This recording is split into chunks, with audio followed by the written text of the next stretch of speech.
5G will upgrade the human experience at home and across industries as we connect virtually everything. By 2020, analysts estimate that there will be more than 20 billion installed IoT devices around the world, generating massive amounts of data. With access to this kind of information, industries of all kinds will be able to reach new levels of efficiency as they add products, services, and capabilities. As you may have heard by now, telecom companies are currently scrambling to implement fifth-generation cellular network technology. Dubbed 5G, these networks will make use of millimeter-length electromagnetic waves, also dubbed extremely high-frequency or EHF radiation, to transmit information faster than ever before. 5G networks promise to deliver data 100 times faster than the existing 4G networks, and reduce latency as much as 98%. The promise of 5G was promoted by Tom Wheeler, then chair of the Federal Communications Commission, when he made a presentation on the US government's vision for the rollout of 5G in America in 2017. Yes, 5G will connect the Internet of everything. If something can be connected, it will be connected in a 5G world.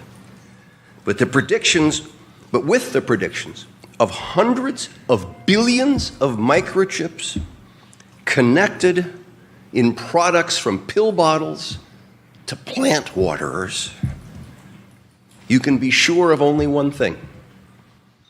The biggest Internet of Things application has yet to be imagined.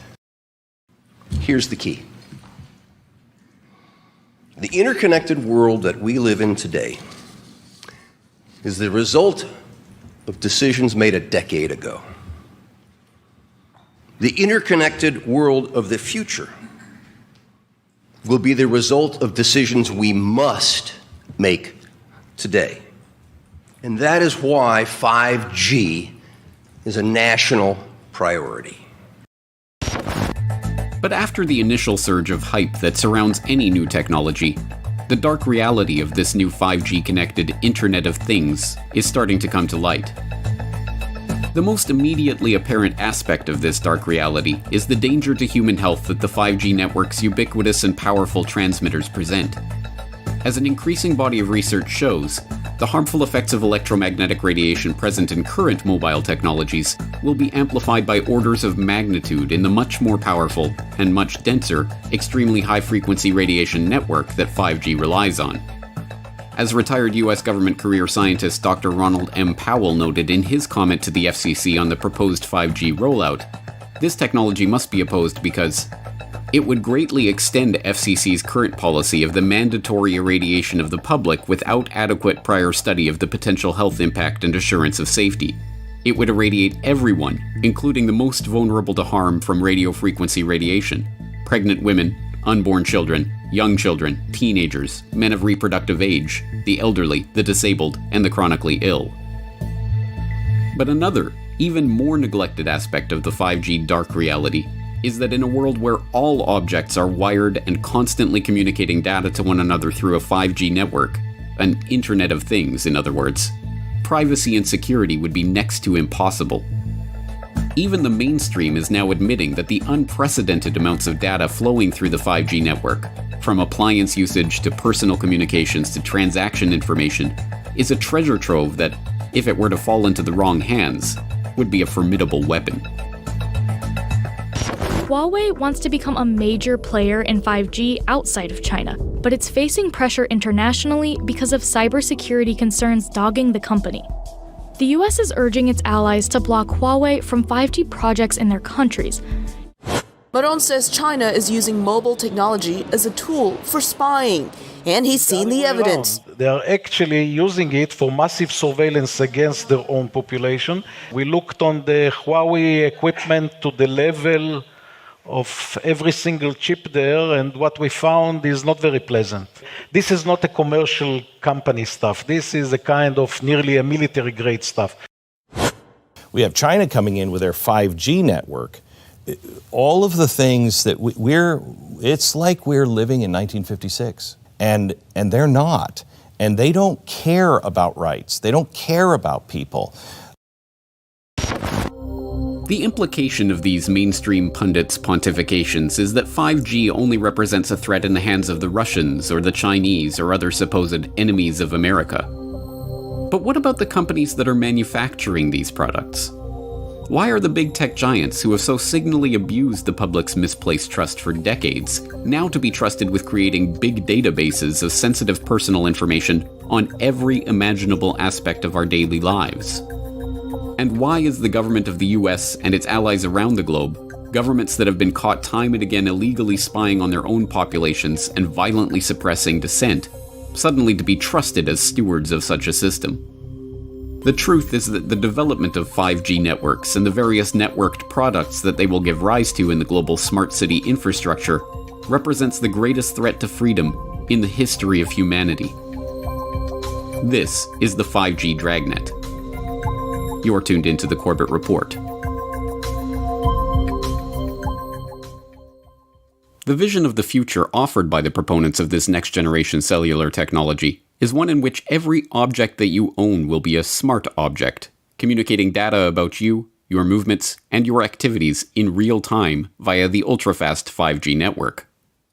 From the grandiose, self-driving cars and remote surgery, to the mundane, garbage cans that let garbage trucks know when they're full.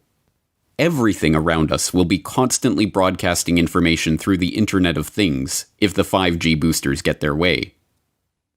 But beyond the glossy sci-fi fantasy presented in the slick advertisements for this smart world of the future is a creepy and unsettling glimpse into a technological dystopia. One in which social experiences are shared by strapping VR goggles to your face, and interaction with humans is reduced as much as possible in favor of interaction with machines, gadgets, and personal assistants that are there to cater to your every whim, for a price. And, as some are only now starting to realize, the price that one pays for this world of robotic comfort and convenience is control.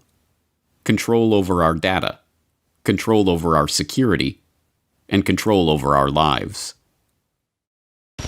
We just hooked up the Nest maybe a month ago. Abby Laguidao and Conrado Casalo wanted something to keep their family safe, so they installed Nest, a smart home security camera system. What drives me crazy is yesterday was the only day I decided to stay home.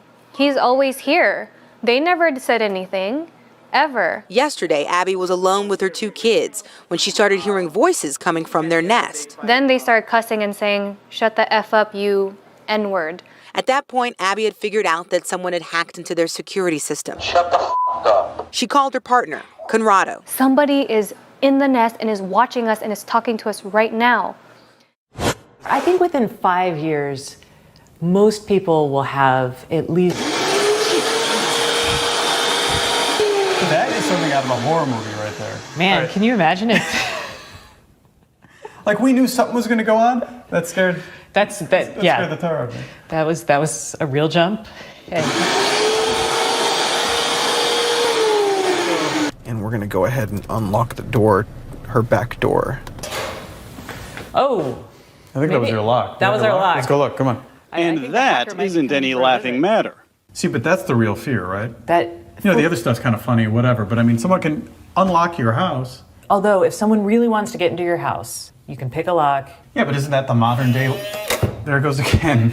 I mean, isn't that the modern day lockpick? There's a guy outside with a laptop who's opening and closing your door lock. It is, and I don't like it.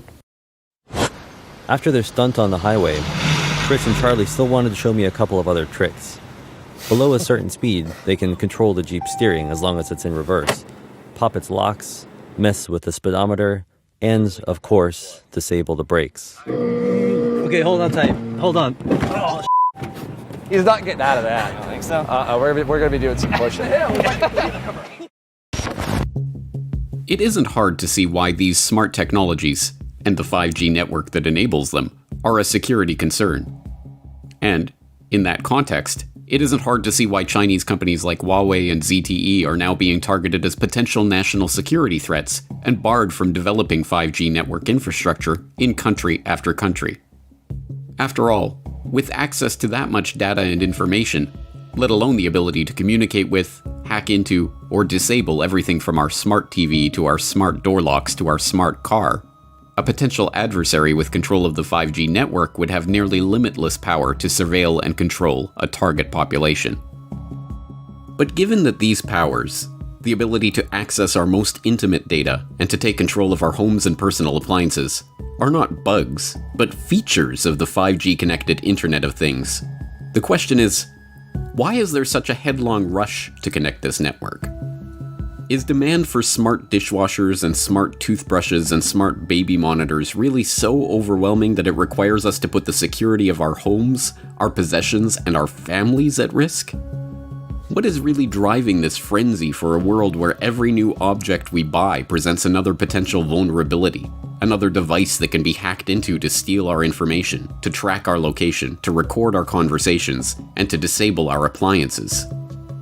One answer to this question lies in the fact that intelligence agencies, whether Chinese or Russian, CIA or MI6, Mossad or CSIS, will make use of the vast amounts of data flowing through these networks to spy on the public. In fact, the members of the so-called intelligence community do not even hide this fact. They openly gloat about it. In 2012, then CIA Director David Petraeus admitted at a summit hosted by In-Q-Tel, the CIA's venture capital firm, that the CIA was not just able to, but actually eager to use these smart devices as a tool for spying. Transformational is an overused word, but I do believe it properly applies to these technologies, Petraeus was quoted as saying, particularly to their effect on clandestine tradecraft. Items of interest will be located, identified, monitored, and remotely controlled through technologies such as radio frequency identification, sensor networks, tiny embedded servers, and energy harvesters, all connected to the next generation internet using abundant, low-cost, and high-power computing. Lest there be any doubt about the intelligence community's intentions to use these devices to spy on the population, then Director of National Intelligence James Clapper confirmed this approach in a report to the Senate Select Committee on Intelligence in 2016. Smart devices incorporated into the electric grid, vehicles, including autonomous vehicles, and household appliances are improving efficiency, energy conservation, and convenience. However, security industry analysts have demonstrated that many of these new systems can threaten data privacy, data integrity, or continuity of services. In the future, intelligence services might use the IoT for identification, surveillance, monitoring, location tracking, and targeting for recruitment, or to gain access to networks or user credentials. Whistleblowers from within the intelligence establishment, whistleblowers like Russ Tice and Bill Binney, who are actively shunned by the same mainstream media that breathlessly reported on Edward Snowden, have already laid out in exhaustive detail how the NSA is collecting all data flowing through the internet as we know it. Every phone call, every email, every web search, every file stored to the cloud, everything that passes from one computer or phone to another is being stored, cataloged, databased, and data mined to construct detailed profiles of ordinary citizens. But now that the 5G network is promising to deliver us not an internet of phones and computers, but an internet of things, from cars and watches to fridges and hats to milk jugs and floor tiles, when every manufactured object is broadcasting information about you and your activities to the world at large by default, and when it is discovered that opting out of this surveillance grid is not an option, the true nature of the 5G panopticon will finally begin to dawn on the public. But by that point, it will already be too late. Cities use data every day. Everything from showing you when your next train will arrive to measuring the air quality in different neighborhoods. Typically, all this information is spread out across a ton of different agencies and companies in a bunch of different file formats and spreadsheets. But at Keysight, we have the chance to start from scratch and build a single, unified digital platform that's transparent, open, and accessible for everyone working to make our cities better. The leaders behind Toronto's first data-driven smart city are under fire tonight after yet another resignation. This time, a member of Waterfront Toronto's digital advisory panel quit and wrote a strongly worded letter on her way out, sharing her deep concerns about privacy and data control.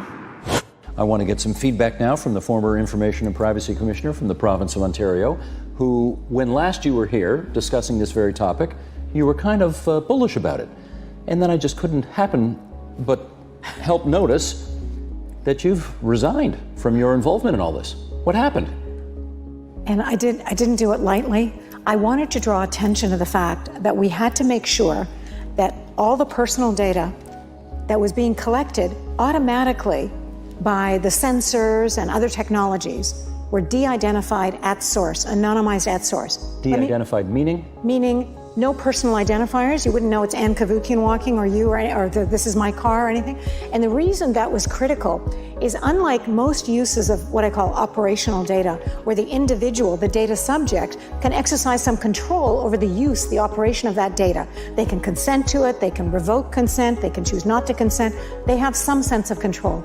With the data here, you have no control. It's all being collected automatically with the emerging technology, sensors, all picking up data.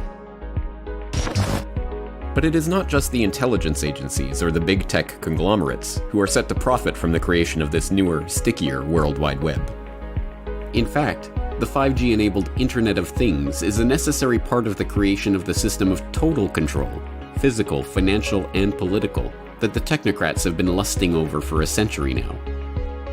As viewers of Why Big Oil Conquered the World will know by now, the technocrats are adherents to an ideology dubbed technocracy, which holds that all modern-day problems, be they social, economic, or political, can be solved by the scientific engineering of society.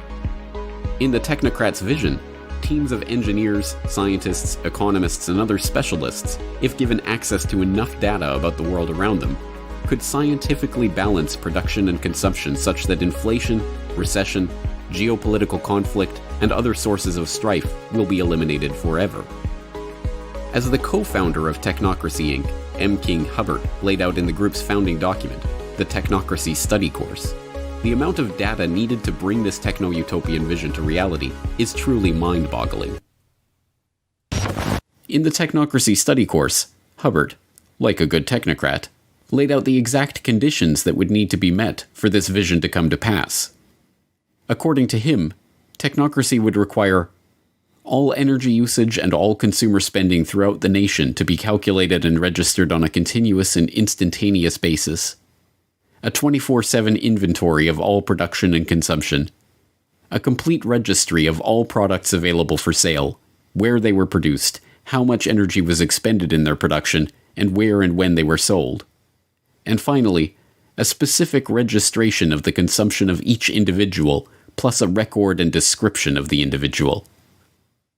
Hubbert's vision was not just that of a totalitarian society, in which every detail of every interaction was recorded and reported to a central authority, but, for the 1930s, the concept of continuously and instantaneously updated registries of every good in the economy was not just audacious, but borderline insane.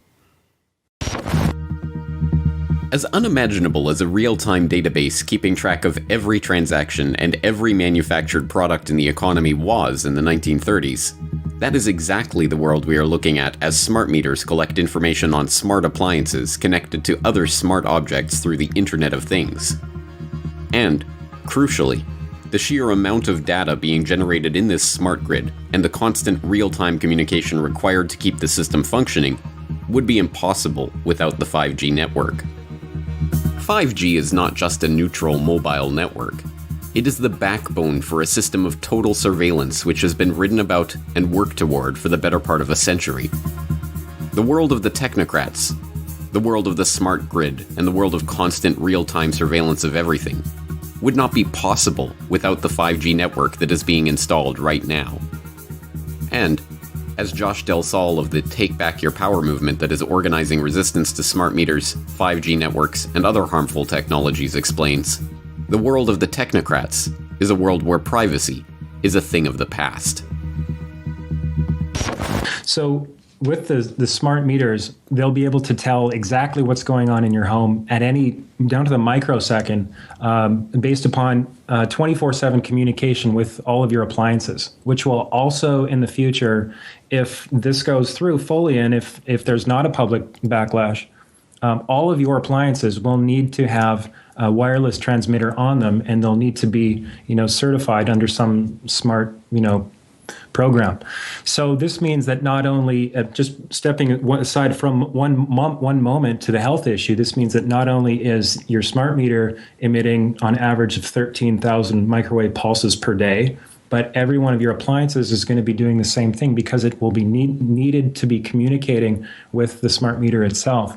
So that is a serious concern. We'll get into that a little bit later. But as far as the privacy issue, just diving right in. March of this year, Wired magazine, the current CIA director, David Petraeus, was quoted as saying, "We're going to use smart appliances to spy on you." And it's almost like, and he was later down in the article, and it's very just putting it out there. It's kind of like, it's getting to a point now, James, and I'm sure you're seeing this, is like, it's just getting more and more in your face. And it's kind of like this collective force of the controllers, and they're kind of saying, this is what we're going to do, and what are you going to do about it?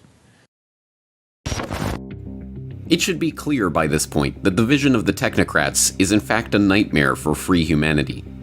It must be resisted every step of the way, and the battle over the 5G network rollout will be the front lines of this battle in the next few years. Thankfully, resistance is forming as the public is increasingly becoming aware of the health risks of 5G. Over 180 scientists and doctors from 36 countries have submitted a formal appeal to the European Union, warning of the potential serious health risks of 5G.